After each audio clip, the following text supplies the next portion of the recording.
Hi beautiful people, my name is Bridget and welcome back. So today we're going to do my monthly makeup favorites and fails and talk about some good stuff. And I think we only have like 2 fails. Most of it's pretty good stuff. And without any further ado guys, let's go ahead and get started with today's video. You know, I can never tell if y'all like I feel like most beauty gurus have like a 4-minute intro and they're just talking before they get into it. I don't know if you guys want me to have longer intros or not. I'm not sure. I just like to get to the point. And I also like to know if you're not subscribed to my channel already, I greatly appreciate it if you did that. And you can also shop my brand, theopencrypt.com now. We have tons of stuff out. So there's my little promos. Let's go ahead and get started. Okay, so as always, I'm not going to do these in orders of favorites and fails. I like to do a good mix in between. I'm going to go by categories of the face to start off with. So first I'll start off with base stuff. I only have one base thing to talk about today. So this is a primer from Milani. This is the Chill Out Soothing Primer with wild oat extract and ceramides. It's silicone free. This product is actually really nice. Now, I was a little bit concerned the first time I used it because it's not super cooling. It's not super wet. It's silicone free like it says, but it has that semi like gelatin silicone consistency to it, which I wasn't quite expecting at first, but overall it does perform really nicely. There is no silicone in it, and then my skin feels fine afterwards. So overall for the price tag, it's a pretty good primer. It doesn't have any like amazing benefits, but like if you need a primer for the price point, there's plenty of options in this line of Milani. If you want me to try other ones from like this little line, they had like 5 different ones, let me know and I'll certainly do that. So I don't have any new foundations or concealers to talk about, but I do have some like facey stuff, like complexion stuff, I guess I could call it. So the first thing, I did a review of this. I'll leave my reviews of anything I have, like any of these things are reviewed, I'll leave them linked down below. But this is the Jaclyn Hill setting powder, the under eye brightening setting powder in the pink shade, brightening pink. So this is an under eye powder, however you can use it for your entire face. I did use it for my entire face in that video and you can kind of see it gives like a blurring effect of it. The packaging on it is really pretty. The plastic feels a little bit cheap, but I mean, I don't want to pay a ton of money for a setting powder, and it's really pretty otherwise. So overall it's really pretty. It does a nice blurring effect. I have noticed when I did that video it looked perfectly fine, but when I use a like really fair foundation like today and I use this all over my face, it makes me look really pink. So definitely use it for its purpose of being an under eye powder, but it does a fantastic job. And if you actually pick like a color that's not super pink or lavender or something, it might work for all of your face. Like certain days I know I can wear this all over the face. Sometimes it's just an under eye brightener and it does really well, especially because I have a pinky cool undertone. This just really helps my dark circles. It does a nice blurring effect. Like it's a really nice powder. I wish it was available in a store, I guess. Other complexion-y things, so I do have 3 things from Colourpop. 2 are kind of the same things though, so we'll talk about those first. So these are the little cheek blush quad things. These are the Sugar Frost and Extra Glazed cheek palettes from Colourpop. So we have 2 different colors here. And they're just really pretty. Like I've used both of them so many times. I used this one, the cooler one for today, which is just kind of a neutrally skin moments.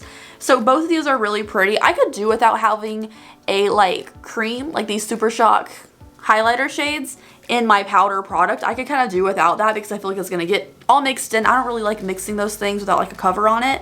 But overall really pretty. I could, again, separate the Super Shock from the rest of the palette.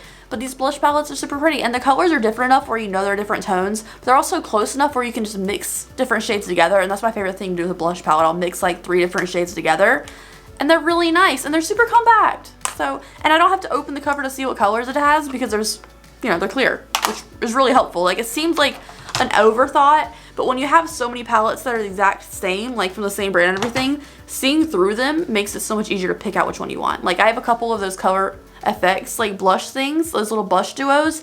Now I always have to open them, make sure I'm picking the right one. The other complexion product from Colourpop that I want to talk about today is one of their Super Shock Cheeks. So this is the Chiffron Super Shock Cheek and Pearlized. Super Shock Cheek and Pearlized. It has a beautiful mix of colors in it, and I did make a mess with it, of course, but it's just absolutely beautiful. Like it's wet enough where you know it's like a cream product because it's super wet, and it's also not overly pigmented. So what I'll do, because it isn't overly pigmented, it's not gonna like when I set my face and everything, it's not gonna show up.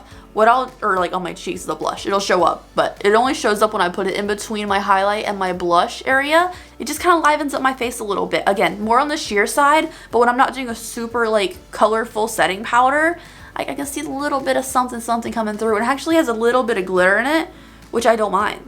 Like I don't mind it. I can even tell. There you go.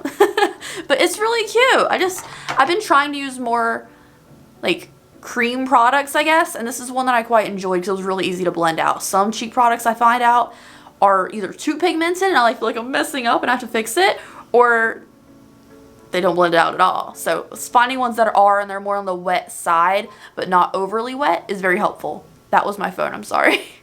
Lastly, for the complexion-y products here, we have something new from Sigma. So I did talk about this in a palette review, but this is the Sigma Glow Kiss Cheek Palette. It is super pretty, and what I will say about this is that some of the shades, there's a better way to show you because this is super reflective.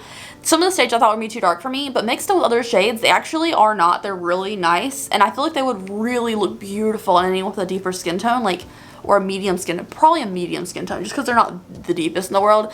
I just think these are absolutely beautiful, and they look beautiful, and I usually mix these 4 shades together. These 2 I'll use once in a while just for a little topper on top of my highlight because they're deeper, but they're not like unwearable for me, which is amazing because sometimes when you get like a cheek complexion palette or like a blush palette or a highlighter palette, there's at least one shade you can't use, but in this one I can actually use them all, which is beautiful. Like, they always try to make a huge range of things in blush and cheek palettes and stuff, but for someone like me, I'm like, just make 3 different versions, you know, just make a fair, medium, deep one. We can pick out which one we want. I know it's more production cost and you're not going to be able to sell it to as many people, or it's harder to stock in stores because you take up more shelf space with 3 palettes, but it's so much better for us in the end. We're moving on to palettes now, and I do have a bunch of palettes today, and then I have 2 eye products. So let's go ahead and talk about the one that's connected to the Sunkissed palette. We have the Sigma Ambiance palette. So I did do a get ready with me video testing this out. It's so pretty, you guys. Like, Sigma's quality has always been good, but their eyeshadow quality in the past year or 2 has been absolutely so much better, and it's so pretty. I love their metallic formula. I'm trying to show you where it doesn't wow all over the place, but it is absolutely gorgeous. The metallics in here are beautiful. The mattes blend out really nicely. I really liked the look we came out with this palette in the video, but overall, like, it's an everyday beautiful palette with a little bit more glamour than your everyday. Like, it's more fancy and like prettier as far as shade and complexion and like, not complexion, shade and color story go compared to like a basic Tarte palette or a basic Morphe palette. Something about these tones are slightly more warm. They're slightly more on the like yellowy end of some of them, and then the glittery, sparkly, metallic shades make it pop. So it's better to me than just like a basic Morphe palette with a couple shimmers.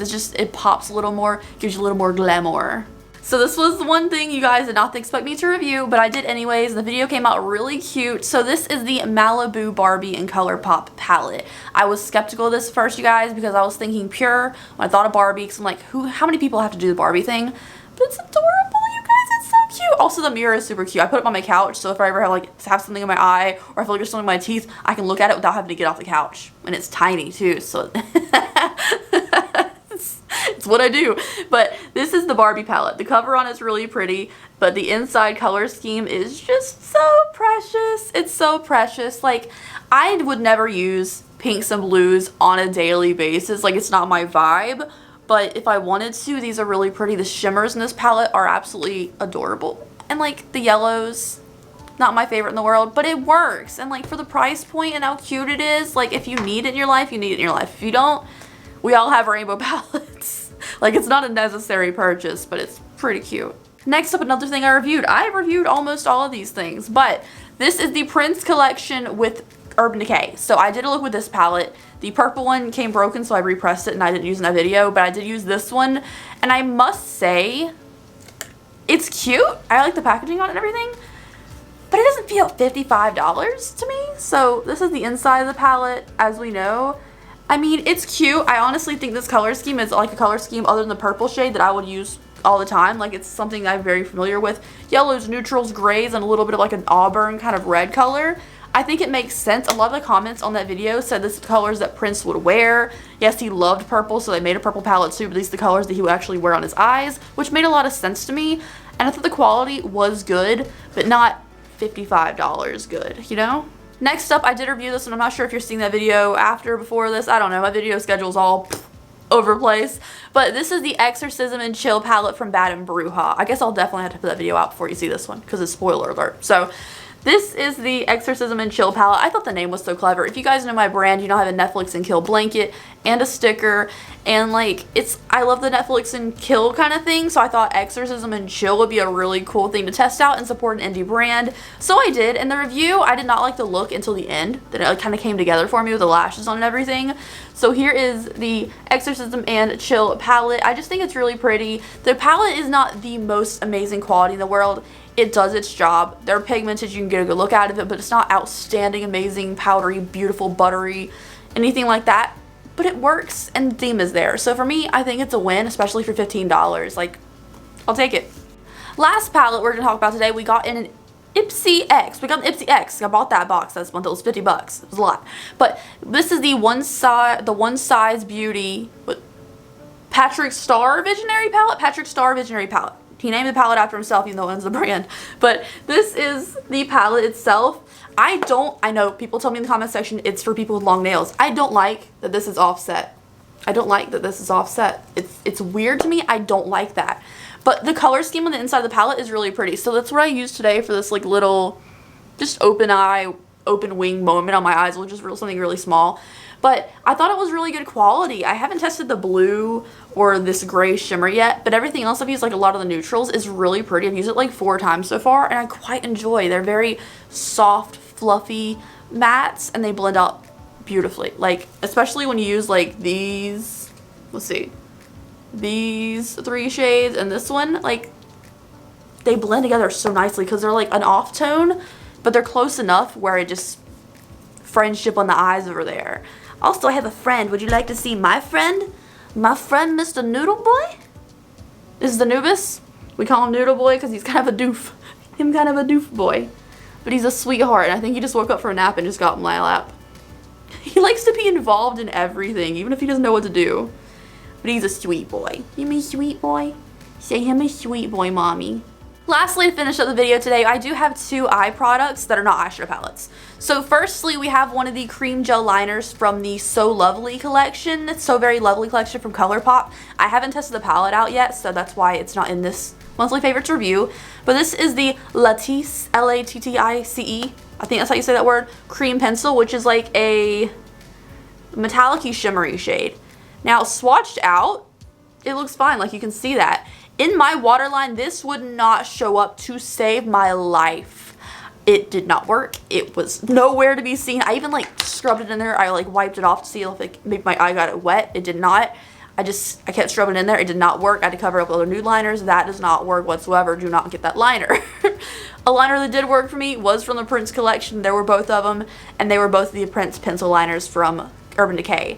I just think this is weird. Like, it's so thick. Like, compared to the Colourpop liner, these things are thick, and the cap is thick, which is really weird. It's a jumbo pencil, but like they worked really well in my eyes. I'm usually scared of like a pencil thing. I like creams better because these are like harsh on sensitive waterlines, but it's so big that, you know, you don't encounter the pencil part of it, and they worked really well. So I mean, they're a little pricey, just like everything in the Prince collection, but they worked. Anyways, you guys, that is it for today's video. Thank you so much for hanging out with me. I know I didn't have like the biggest range of things today. It seemed like a lot of palettes and like some cheek stuff, but I didn't really try out any foundations. If you guys have any foundations that you're absolutely loving, let me know down below. I'd love to hear about it because I love foundations and concealers and face products. But finding a foundation that I love these days, usually most of them are like, oh, they're fine, but I need to find one that I'm actually in love with because it's been a while. But thank you guys so much. I hope you enjoyed it, and I will see you in the next video. Please give me a thumbs up and subscribe to my channel if you forgot earlier, and I'll see you later. Bye, guys.